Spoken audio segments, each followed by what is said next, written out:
Hello students. Last video में हमने pressure पढ़ा था।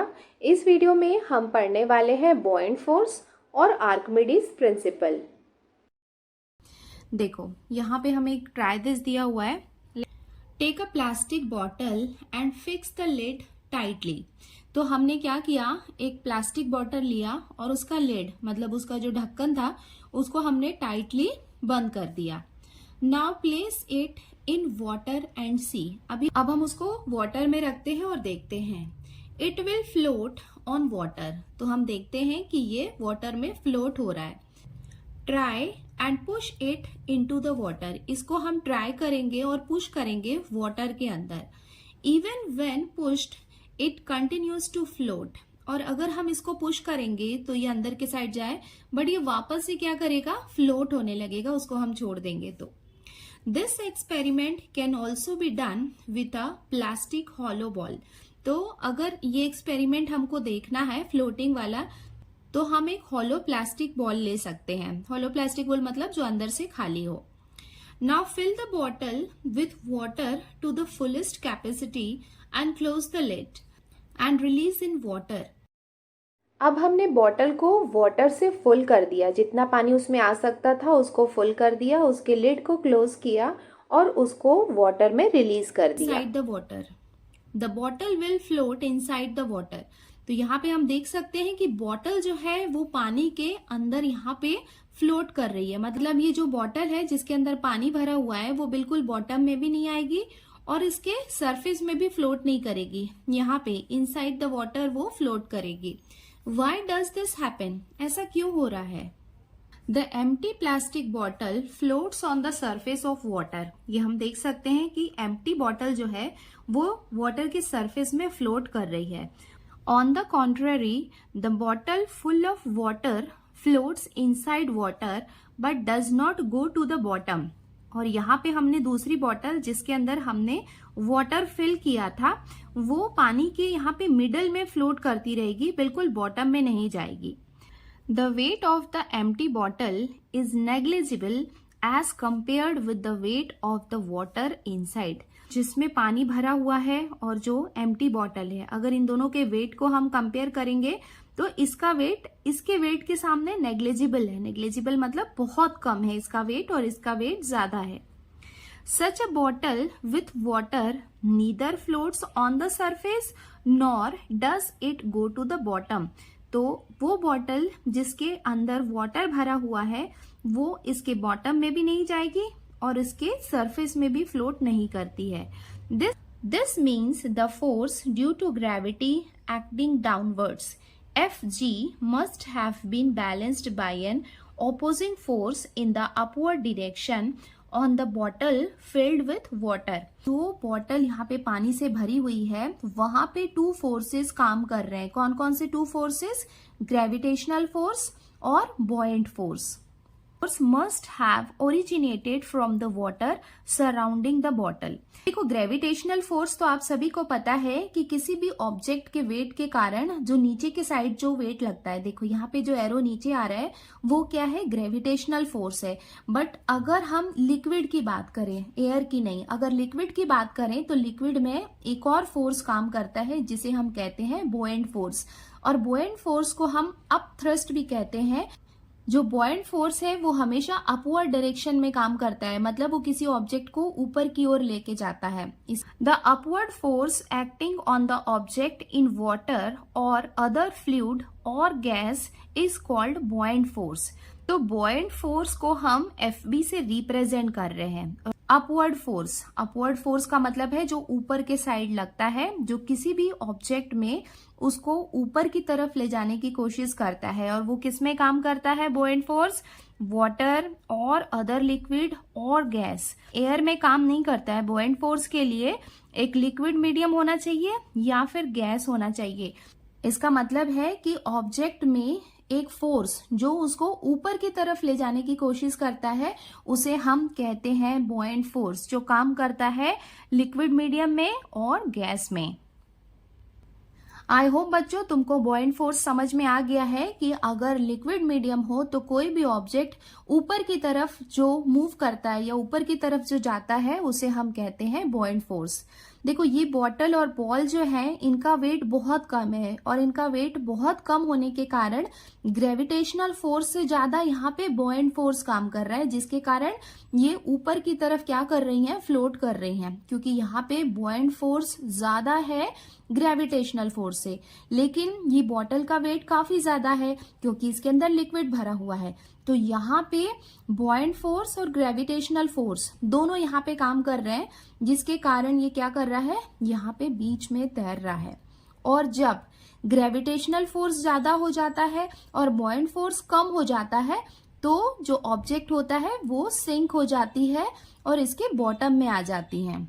Use your brain power. While pulling a bucket from a well, the bucket full of water immersed fully in water appears to weight less than when it has been pulled out of water. Why? इसका मतलब ये है कि अगर किसी well में, किसी कुएं में से जब हम पानी निकालते हैं, ठीक है, तो जब वो बकेट पानी से भरी हुई रहती है तो जब वो उस पानी से बाहर आ जाती है और हम उसे ऊपर के साइड खींचते हैं, पुल करते हैं, तो हमें वो बहुत हैवी लगती है। बट जब वो पानी के अंदर रहती है तो हमें वो हल्की लगती है। इसका रीजन क्या है? देखो इसको हम ऐसे समझ सकते हैं कि जब bucket full of water air में होती है तब क्या होता है, उसमें कौन कौन से फोर्स काम करते हैं, और जब बकेट फुल ऑफ वाटर पानी के अंदर होती है, इमर्स्ड होती है पार्शियली और फुली, तो हमें इसका वेट कम क्यों लगता है? देखो जब वो एयर में होता है तो यहाँ पे आपको पता है कि वेट के कारण क्या होता है, ग्रेविटेशनल फोर्स काम करता है जो डाउनवर्ड डायरेक्शन में रहता है। मतलब F का मतलब है फोर्स और G का मतलब है ग्रेविटेशनल। मतलब जब वो एयर में है तो वहां पे ग्रेविटेशनल फोर्स काम कर रहा है जो उसको डाउनवर्ड डायरेक्शन में ले जा रहा है, और हम क्या कर रहे हैं, ऊपर के साइड से उसको पकड़ के उठा के कहीं लेके जा रहे हैं या पुल कर रहे हैं, तो हमें वो क्या लगता है, हैवी लगता है। बट जब ये बकेट फुल ऑफ वाटर किसी पानी के अंदर होती है तब हम देखते हैं वहां पे कौन कौन से फोर्स काम कर रहे हैं। तो पहला तो इसके वेट के कारण यहाँ पे ग्रेविटेशनल फोर्स काम कर रहा है, बट इसका जो सराउंडिंग लिक्विड है तो सराउंडिंग लिक्विड के कारण यहाँ पे अपवर्ड फोर्स भी लग रहा है। अपवर्ड फोर्स कौन सा होता है, बॉयंट फोर्स, तो इसे हम कहेंगे FB। तो यहाँ पे इसको ऊपर की तरफ खींचने वाला बॉयंट फोर्स भी काम कर रहा है। तो इसका रीजन क्या हो जाएगा, because of the buoyant force जो अपवर्ड डायरेक्शन में काम कर रहा है, इसके कारण हमें इसका वेट कम फील होता है। Take a piece of thin aluminium sheet and dip it in water in a bucket. What do you observe? Now shape the same piece of aluminium into a small boat and place it on the surface of the water. It floats, isn't it? यहाँ पे हमें क्या करना है, सबसे पहले एक aluminium sheet लेना है और उसको डिप करना है एक बकेट में जिसमें पानी है। उसके बाद हमको देखना है कि वो उसमें सिंक हो गया है या फ्लोट हो गया है। उसके बाद उतने ही साइज का हम एक और शीट लेंगे और शीट से हम उसको एक स्मॉल बोट का शेप देंगे और उसके सरफेस पे रख देंगे। उसके सरफेस पे जब हम रखेंगे तो हम देखेंगे कि वो बोट फ्लोट हो रही है, वो सिंक नहीं हो रही है। ऐसा क्यों हो रहा है? देखो एल्यूमिनियम शीट जो है वो किससे बनी है, एल्यूमिनियम से। तो एल्यूमिनियम की डेंसिटी वाटर की डेंसिटी से ज्यादा होती है, और आपको पता है कि अगर किसी भी ऑब्जेक्ट की डेंसिटी वाटर की डेंसिटी से ज्यादा होती है तो वो उसमें सिंक हो जाता है। जिसके कारण क्या हुआ कि एल्यूमिनियम शीट जो थी जब हमने उसको पानी के अंदर छोड़ा तो वो उसके अंदर सिंक हो गई, क्योंकि एल्यूमिनियम शीट की डेंसिटी ज्यादा होती है। बट जब हमने उसको एक पर्टिकुलर शेप दिया, एक बोट का शेप दिया, तो वो क्या होगी, स्प्रेड आउट हो गई, और उसकी इस पर्टिकुलर शेप के अंदर क्या हो गया, एयर फिल हो गया। तो क्या हुआ, उसकी डेंसिटी कम हो गई वाटर की डेंसिटी से, जिसके कारण क्या करने लगा, वो फ्लोट होने लगा सरफेस ऑफ द वाटर में। An iron nail sinks in water, but why does the massive steel ship floats on it? When an object is dipped in a liquid, a buoyant force acts on it and hence it appears that the weight of the object is reduced. क्या आपने कभी सोचा है कि एक छोटा सा iron nail जो होता है वो वाटर में सिंक हो जाता है? बहुत बड़े बड़े स्टील के शिप्स जो होते हैं वो फ्लोट करते हैं। इसका क्या रीजन हो सकता है? तो यहाँ पे हमें ये दिया हुआ है कि जब किसी ऑब्जेक्ट को लिक्विड में डिप किया जाता है तो वहां पे बॉयंट फोर्स काम करता है और उस बॉयंट फोर्स के कारण किसी भी ऑब्जेक्ट का वेट है वो रिड्यूस हो जाता है। इसका मतलब किसी भी ऑब्जेक्ट का वेट रिड्यूस होना मतलब कम हो जाता है because of the buoyant force. It becomes easier to swim in sea water than in fresh water. तो कभी भी सी वाटर में स्विमिंग करना इजी होता है फ्रेश वाटर के कंपेयर में। This is because the density of sea water is higher than the density of fresh water due to salts dissolve in sea water. तो क्या होता है कि डेंसिटी वहां पे मैटर करती है कि हमें पता है कि जो फ्रेश वाटर होता है उसकी डेंसिटी कम होती है और जो सी वाटर होती है उसकी डेंसिटी हायर होती है। उसकी डेंसिटी ज्यादा क्यों होती है? क्योंकि उसमें सॉल्ट्स डिसॉल्व होते हैं। तो अगर इसकी डेंसिटी ज्यादा होती है तो बॉडी की डेंसिटी के कंपेयर में वहां पे हमें स्विमिंग करना इजी हो जाता है। In this book, you have seen that lemon sinks in a glass filled with water, but it floats when we stir in 2 spoons of salt in the water. अगर हमने एक ग्लास क्या लिया? Water लिया और उस ग्लास में अगर हम लेमन को डालेंगे तो वो उसमें सिंक हो जाएगा। बट उसी ग्लास में और उसी पानी में हम 2 स्पून्स ऑफ क्या डालेंगे? सॉल्ट। उसमें हम नमक डाल के उसको मिक्स करेंगे तो जो लेमन वहां पे सिंक हो गया था वो वहां पे फ्लोट होने लगेगा। इसका रीजन क्या है कि वहां पे लेमन की डेंसिटी वाटर की डेंसिटी से कम हो जाएगी क्योंकि सॉल्ट मिलाने के कारण वाटर की डेंसिटी बढ़ जाएगी और लेमन की डेंसिटी कम हो जाएगी, जिसके कारण वो सॉल्टी वाटर में फ्लोट करने लगेगा और अगर हम फ्रेश वाटर लेंगे तो वो उसमें सिंक हो जाएगा। In salty water, the buoyant force exceeds the gravitational force. इसका मतलब ये है कि salty water में buoyant force जो होता है वो gravitational force से भी ज्यादा काम करता है। What is understood from these examples? तो हमने जो examples देखे उससे हमने क्या समझा? Buoyant force depends on 2 factors. Buoyant force 2 factors में काम करता है। पहला फैक्टर है volume of the object. Object का वॉल्यूम कैसा है? The buoyant force is more if the volume of the dipping object is more. अगर डिपिंग ऑब्जेक्ट जो पानी के अंदर जा रहा है उसका वॉल्यूम ज्यादा है, वॉल्यूम ज्यादा का मतलब है कि वो ज्यादा सरफेस एरिया लेगा तो उसका buoyant फोर्स भी ज्यादा होगा। मतलब मोर वॉल्यूम मोर buoyant फोर्स। सेकेंड फैक्टर है डेंसिटी ऑफ लिक्विड कि लिक्विड की डेंसिटी कैसी है।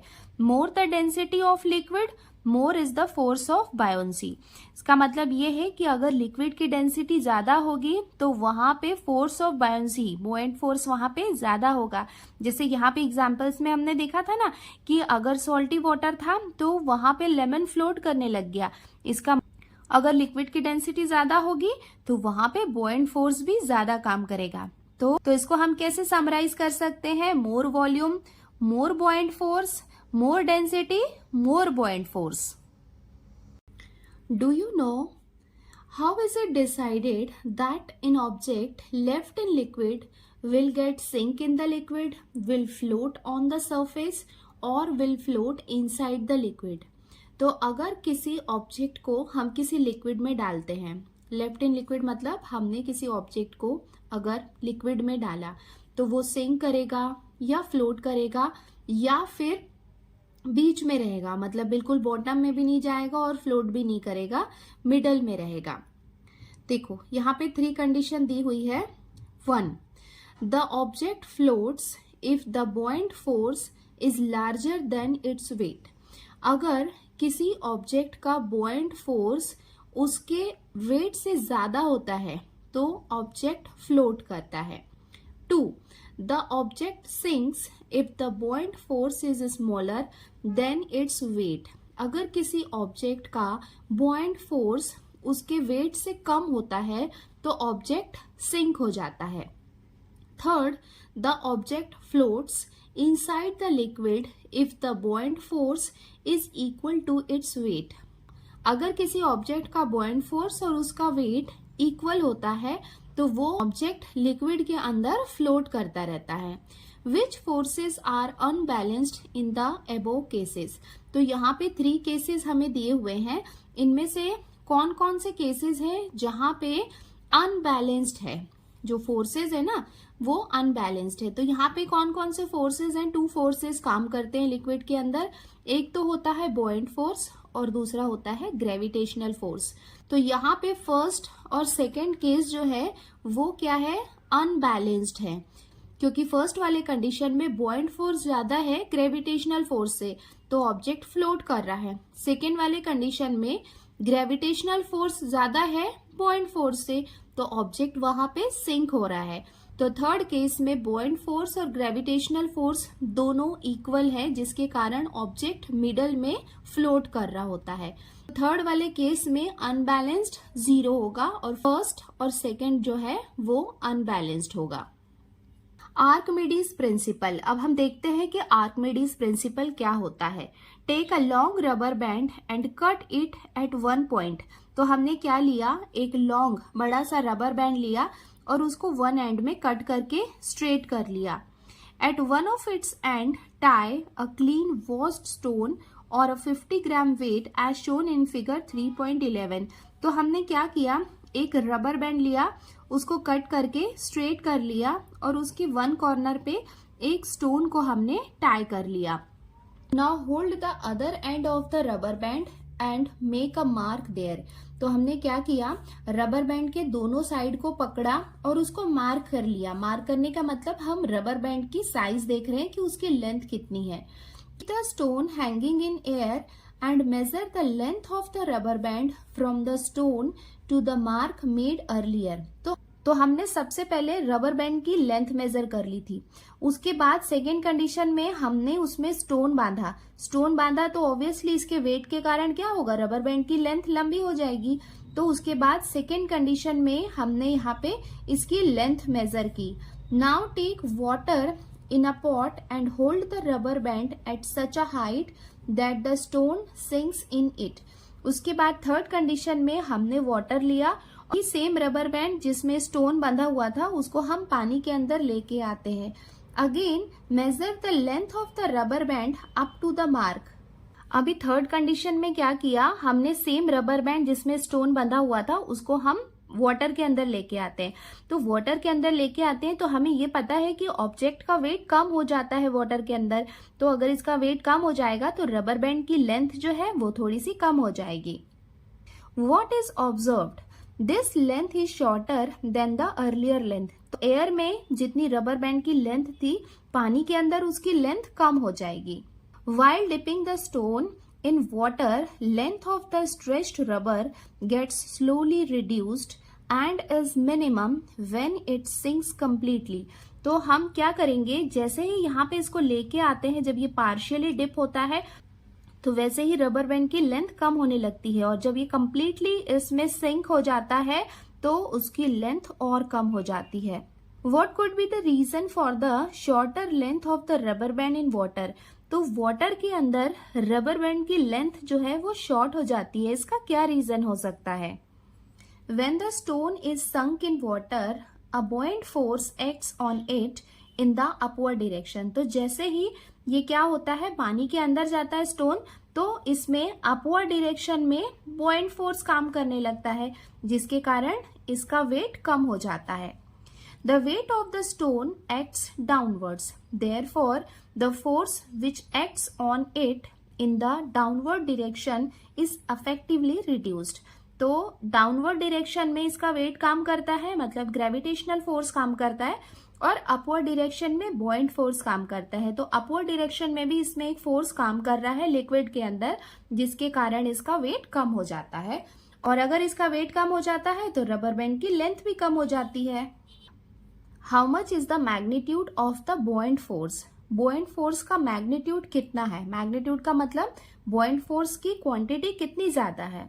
Is it the same for all the liquids? क्या सारे लिक्विड्स में बॉइंट फोर्स सेम होता है? Is the बॉइंट force of equal magnitude for all objects?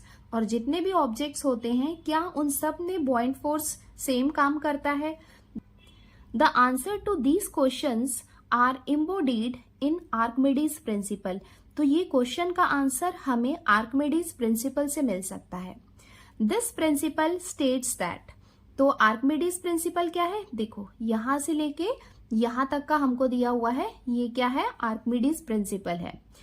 When an object is partially or fully immersed in a fluid, जब कोई object partially या fully किसी liquid में इमर्स्ड होता है, force of buoyancy acts on it in the upward direction.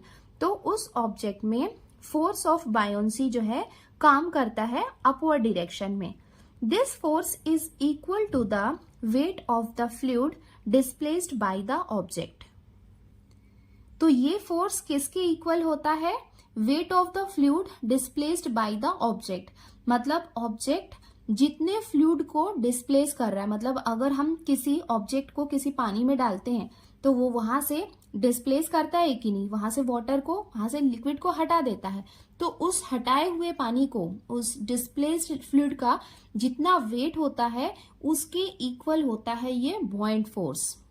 Explain the observation in the earlier experiment according to the Archimedes principle। तो पहले हमने जितने भी एक्सपेरिमेंट्स देखे हैं उसको हम आर्किमिडीज प्रिंसिपल के बेस्ड पे ऑब्जर्व करके उसको हम एक्सप्लेन कर सकते हैं। इंट्रोडक्शन टू द साइंटिस्ट, तो ये है हमारे साइंटिस्ट आर्किमिडीज, जिसका हम इंट्रोडक्शन देखते हैं। Archimedes was a Greek scientist. तो आर्किमिडीज क्या थे? एक ग्रीक साइंटिस्ट थे एंड ए मैथमेटिशियन। तो ये क्या थे? मैथमेटिशियन थे और ग्रेट साइंटिस्ट थे विथ शार्प इंटेलिजेंस, और वे बहुत शार्प थे और इंटेलिजेंट थे। He found out the value of pi by numerical calculations.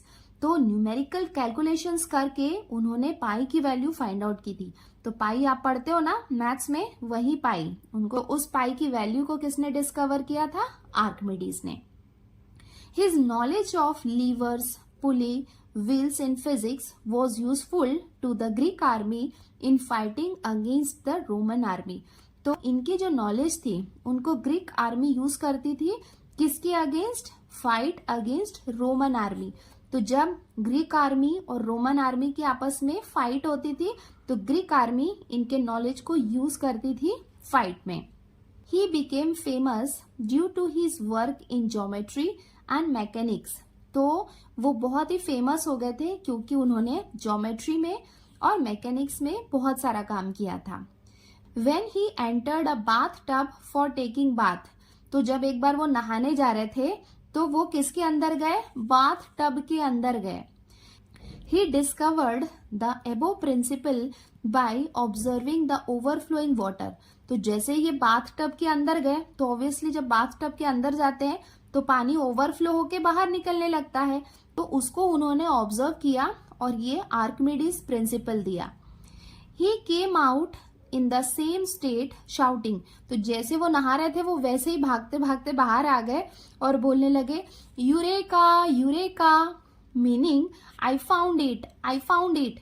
तो जैसे ही उन्होंने ओवरफ्लो होते हुए वाटर को देखा तो उनको ये प्रिंसिपल उनके माइंड में आ गया। तो वो इतना खुश हो गए कि यूरेका, यूरेका एक ग्रीक वर्ड है जिसका मतलब होता है आई फाउंड इट, मैंने ढूंढ लिया, मैंने ढूंढ लिया। वो इतना खुश हो गए कि सेम जैसे नहा रहे थे वैसे ही वो बाहर भाग के आ गए। The use of Archimedes principle is very wide। तो आर्किमिडीज प्रिंसिपल का यूज बहुत ज्यादा वाइड है, बहुत सारे एरिया में इसका यूज होता है। This principle has been used in the construction of ships and submarine. तो जो शिप्स होती हैं और सबमरीन होती है उनको बनाने के लिए आर्किमिडीज प्रिंसिपल का यूज किया जाता है। The instrument such as lactometer, hygrometer are based on this principle. Other than ships and submarines, lactometer और हाइग्रोमीटर ये दोनों भी आर्किमिडीज प्रिंसिपल पे काम करते हैं। तो अब यहाँ पे कुछ फॉर्मूलाज दिए हुए हैं वो भी हम देख लेते हैं क्योंकि इनको हम यूज करने वाले हैं न्यूमेरिकल्स में। Density of substance and relative density. तो यहाँ पे हमें 2 फॉर्मूलाज दिया हुआ है। Density equals to mass upon volume होता है, ये हमें पता होना चाहिए। और सेकेंड फॉर्मूला दिया हुआ है relative density. Relative density equals to density of substance upon density of water. तो ये दोनों फॉर्मूला आपको लर्न करना है, क्योंकि इसको हम यूज करने वाले हैं न्यूमेरिकल्स में। और उसके साथ में ही the SI unit of density, ये भी कई बार ऑब्जेक्टिव में आता है, किलोग्राम पर क्यूबिक मीटर। तो ये भी आपको याद रखना है। तो इस पार्ट 3 में बस इतना ही बच्चों। अब नेक्स्ट वीडियो में हम देखेंगे सॉल्व्ड एग्जाम्पल। तो यहाँ पे कुछ न्यूमेरिकल्स दिए हुए हैं जो मैं आपको नेक्स्ट वीडियो में एक्सप्लेन करती हूँ। तो जल्दी मिलते हैं नेक्स्ट वीडियो में।